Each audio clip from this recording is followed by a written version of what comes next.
নমস্কার বন্ধুরা, আবারও স্বাগত আমার এই চ্যানেলে। আশা করি আপনারা সবাই খুব ভালো আছেন। আজকে আমরা পৌঁছে গেছি এই সুন্দর আর্টওয়ার্কের একদম শেষ পর্বে। প্রথম পর্বে আমি পুরো ড্রয়িং সম্পন্ন করেছিলাম। দ্বিতীয় পর্বে জগন্নাথ দেব এবং শ্রীকৃষ্ণের মুখমণ্ডলী কালার করেছিলাম।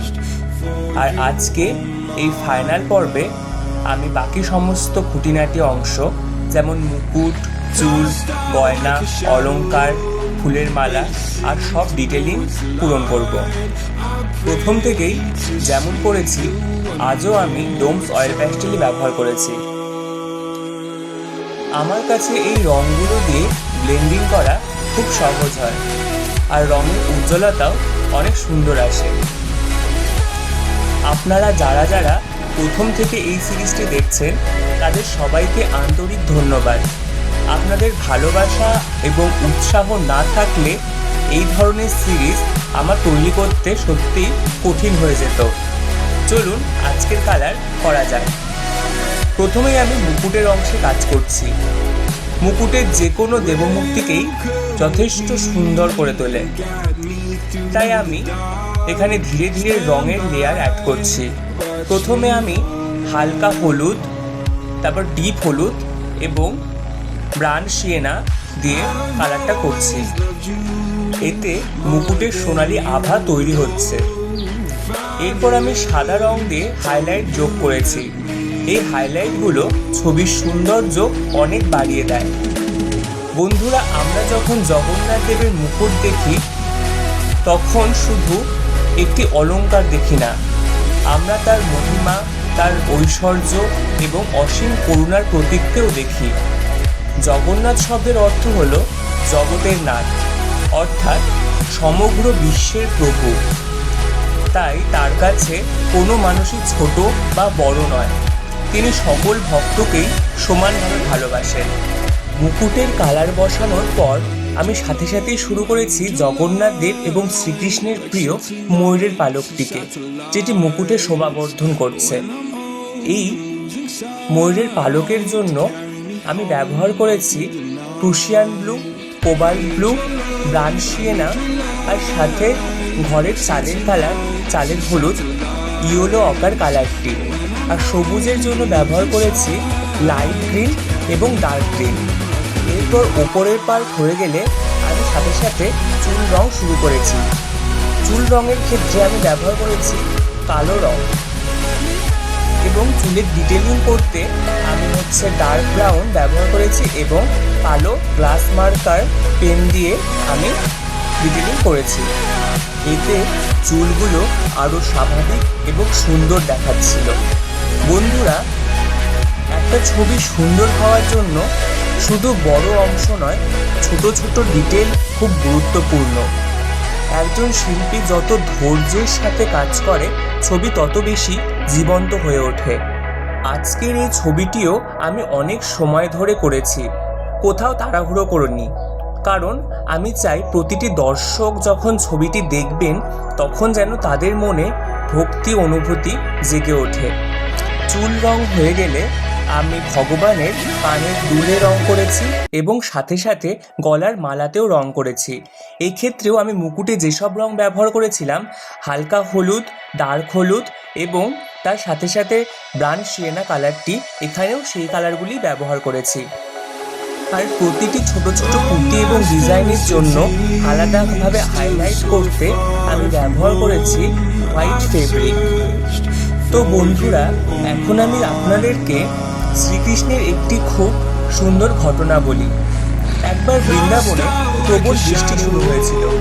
সবাই খুব ভয় পেয়ে যায়, কারণ সেই সময় মানুষ মনে করত দেবরাজ ইন্দ্র রাগ করলে নাকি ভয়ঙ্কর বৃষ্টি হয়। আর সেই সময় ভগবান সবাইকে বললেন, ভয় পেও না। তিনি তার কনিষ্ঠ আঙুলে গোবর্ধন পর্বত তুলে নিলেন। তারপর গ্রামের সব মানুষ, গরু এবং পশু পাখি সেই পাহাড়ের নিচে আশ্রয় নিলেন। 7 দিন 7 রাত ধরে ভগবান সেই পর্বতটি হাতে রেখেছিলেন। শেষে দেবরাজ ইন্দ্র বুঝতে পারলেন কৃষ্ণ কোনো সাধারণ মানুষ নয়, তিনি স্বয়ং পরমেশ্বরের অবতার। আর এইভাবেই তিনি গ্রামের সব মানুষকে বাঁচিয়েছিলেন। গল্প আমাদের একটি বড় শিক্ষা দেয়, যদি আমরা বিশ্বাসে অটুট থাকি তাহলে জীবনে যত বড়ই সমস্যা ঝড় আসুক তা একদিন কেটে যায়। আর ঠিক তেমনই এই ছবিটি আঁকতেও ধৈর্য আর বিশ্বাসের দরকার হয়। প্রথমে হয়তো মনে হয় ছবিটা সুন্দর হবে না, কিন্তু ধীরে ধীরে কাজ করলে শেষ পর্যন্ত একটা সুন্দর ফলাফল পাওয়া যায়। এখন আমি ধীরে ধীরে হাতের অংশে রং করা শুরু করেছি। হাতে রং করার সময় আমি খুব গাঢ় রং ব্যবহার করিনি। প্রথমে হালকা শেড দিয়ে বেস তৈরি করেছি, তারপর যেখানে ছায়া পড়ছে সেখানে একটু গাঢ় রং যোগ করেছি। এতে হাতের অংশটা অনেক বেশি স্বাভাবিক এবং সুন্দর দেখায়। এরপর আমি গলার অংশে শেষে স্ক্র্যাচ দিয়েছি, গলার সঙ্গে যেন মুখের মিল থাকে সেই দিকটা আমি বিশেষ খেয়াল রেখেছি, কারণ একটি ছবিতে সবসময় ভারসাম্য বজায় রাখতে হবে, আর সেই ভারসাম্য বজায় রাখা খুব গুরুত্বপূর্ণ। এবার আমি ফুলের মালা নিয়ে কিছু বলি। ফুলের মালাটি রং করার ক্ষেত্রে আমি গোলাপি রং এবং ক্যারামাইন রং দিয়ে আমি গোলাপের ফুলের পাখিটা করেছি এবং পাতাগুলো হালকা সবুজ এবং গাঢ় সবুজ দিয়ে করেছি, যাতে মালাটি আরও সুন্দর দেখায়। আর মালাটির সাদা অংশে আমি ব্যবহার করেছি গ্রে কালার, আর সাথে সাথে আমি ব্ল্যাক গ্লাস মার্কার দিয়ে হাইলাইট করেছি। এতে মালাটা অনেক সুন্দর লাগে। তো বন্ধুরা, আমাদের ভারতীয় সংস্কৃতিতে ফুলের মালার একটি বিশেষ গুরুত্ব রয়েছে। ভগবানের চরণে ফুল অর্পণ করা শুধু একটি রীতি নয়, এটি ভক্তিরও প্রকাশ। আমরা যখন আন্তরিকভাবে একটি ফুল ভগবানের কাছে নিবেদন করি, সেটি ভক্তিমূলক প্রকাশ পায়। এখন ছবিটি ছোট ছোট ডিটেলিং অ্যাড করছি। এই ছোট ছোট কাজগুলি শেষ করা পর্যন্ত ছবিটিকে আলাদা সৌন্দর্য দেয়। বন্ধুরা, জগন্নাথ দেবের সবচেয়ে বড় উৎসব হলো রথযাত্রা, আর কিছুদিন পরেই রথ। প্রতি বছর আষাঢ় মাসে পুরীধামে জগন্নাথ দেব, বলভদ্র এবং সুভদ্রা বিশাল রথে চড়ে মন্দির থেকে বের হন। লক্ষ লক্ষ ভক্তরা সেই রথের দড়ি টানার জন্য অপেক্ষা করেন। অনেকে বিশ্বাস করেন ভক্তি ভরে রথের দড়ি টানলে জীবনে শুভ ফল পাওয়া যায়। রথযাত্রা শুধু একটি উৎসব নয়, এটি মানুষের মিলন মেলা।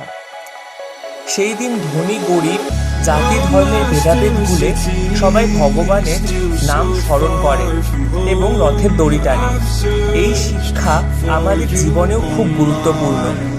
আমরা যদি সবাই একে অপরকে সম্মান করি এবং ভালোবাসি, তাহলে সমাজ আরো অনেক সুন্দর হয়ে উঠবে। বন্ধুরা, এবার আমি তোমাদের শ্রীকৃষ্ণের আরো একটি সুন্দর ঘটনা বলছি। আপনারা নিশ্চয়ই সুদামার নাম শুনেছেন। সুদামা ছিলেন শ্রীকৃষ্ণের ছোটবেলার বন্ধু। তারা দুজনে একসাথে আশ্রমে পড়াশোনা করতেন। সময় বদলালো। কৃষ্ণ যখন দ্বারকারাজ হলেন, আর সুদামা অত্যন্ত গরিব হয়ে পড়লেন।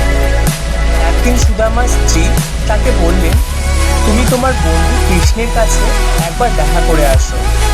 সুদামার কাছে উপহার হিসাবে দেওয়ার মতো কিছুই ছিল না। অনেক কষ্টে তিনি সামান্য চিড়ে নিয়ে কৃষ্ণের কাছে গিয়েছিলেন। দ্বারকায় পৌঁছে যখন কৃষ্ণ তার প্রিয় বন্ধুকে দেখলেন, তখন তিনি নিজেই দৌড়ে এসে সুদামাকে জড়িয়ে ধরলেন।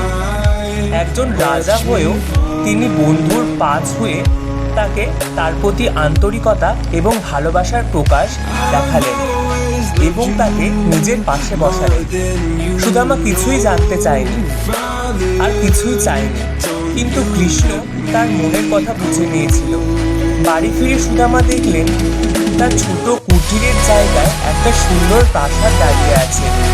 আর এই গল্প আমাদের শেখায় সত্যিকারের ভালোবাসা এবং বন্ধুত্ব কখনোই স্বার্থ নিয়ে হয় না।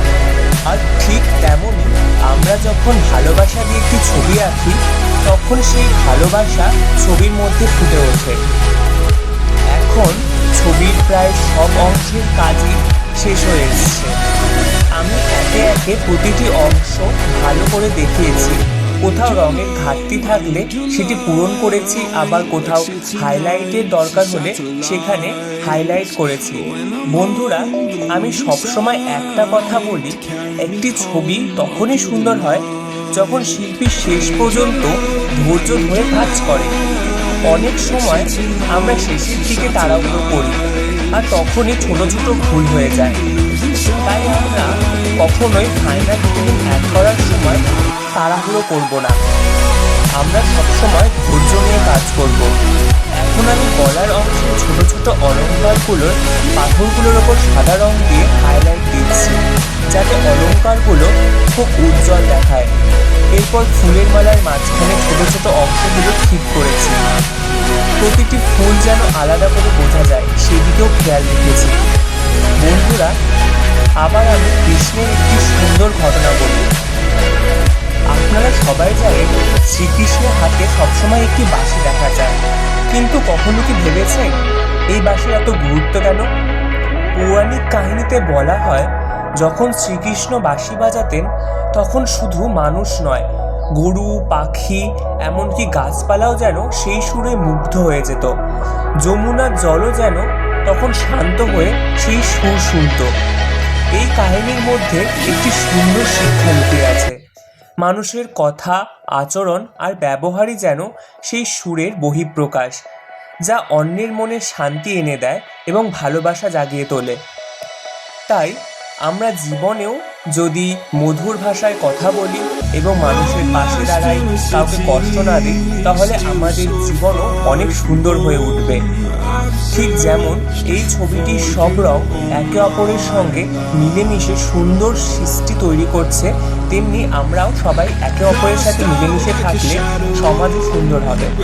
তো বন্ধুরা, আজকের এই পুরো ছবিটি আমি শুধু ডোমস অয়েল প্যাস্টেলই ব্যবহার করেছি।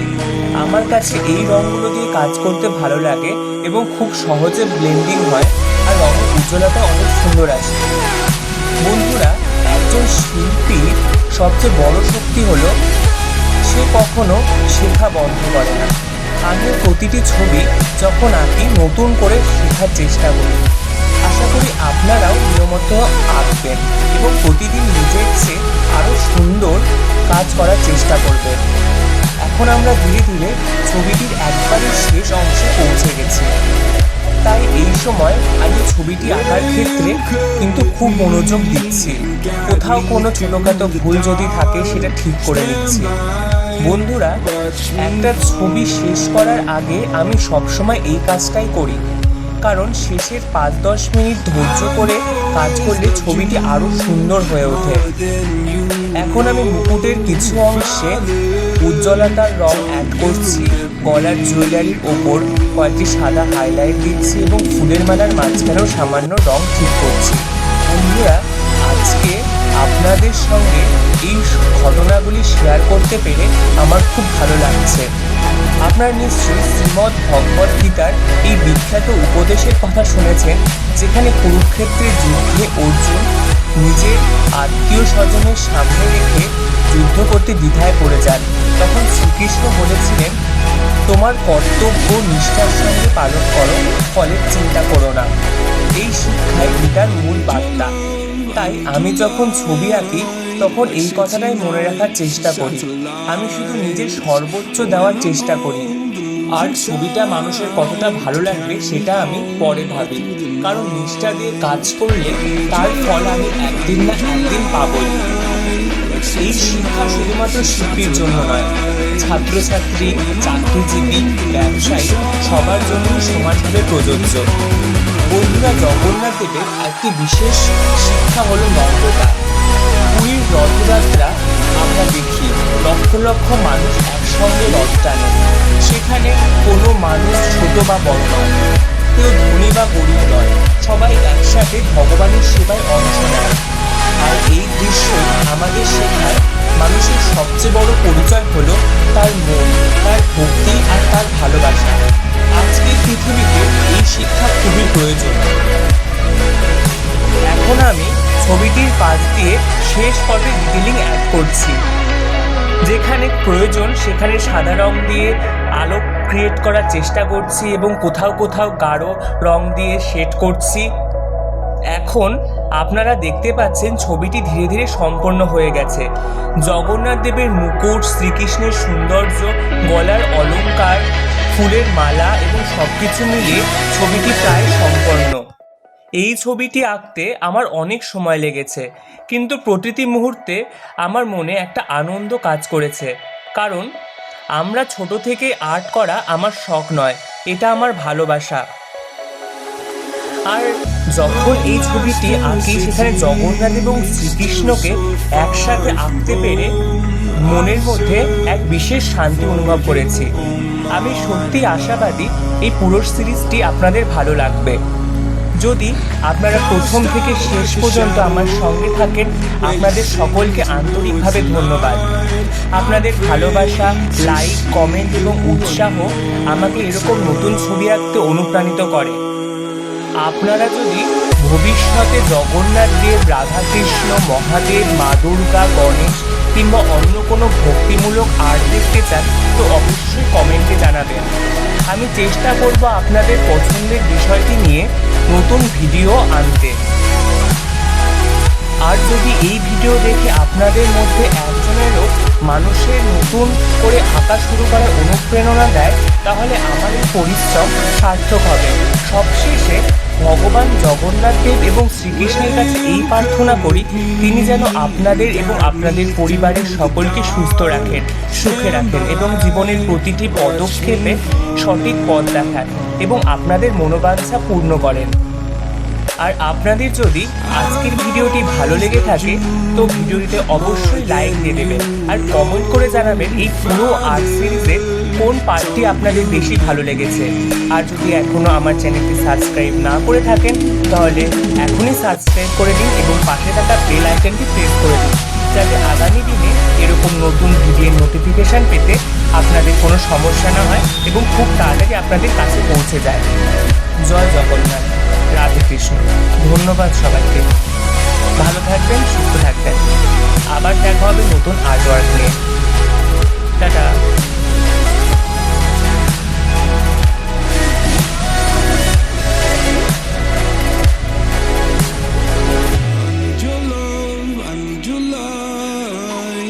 City nights and satellites. When I'm old and losing sight, carry me home all through the night. I need your love, I need your light. Like city nights.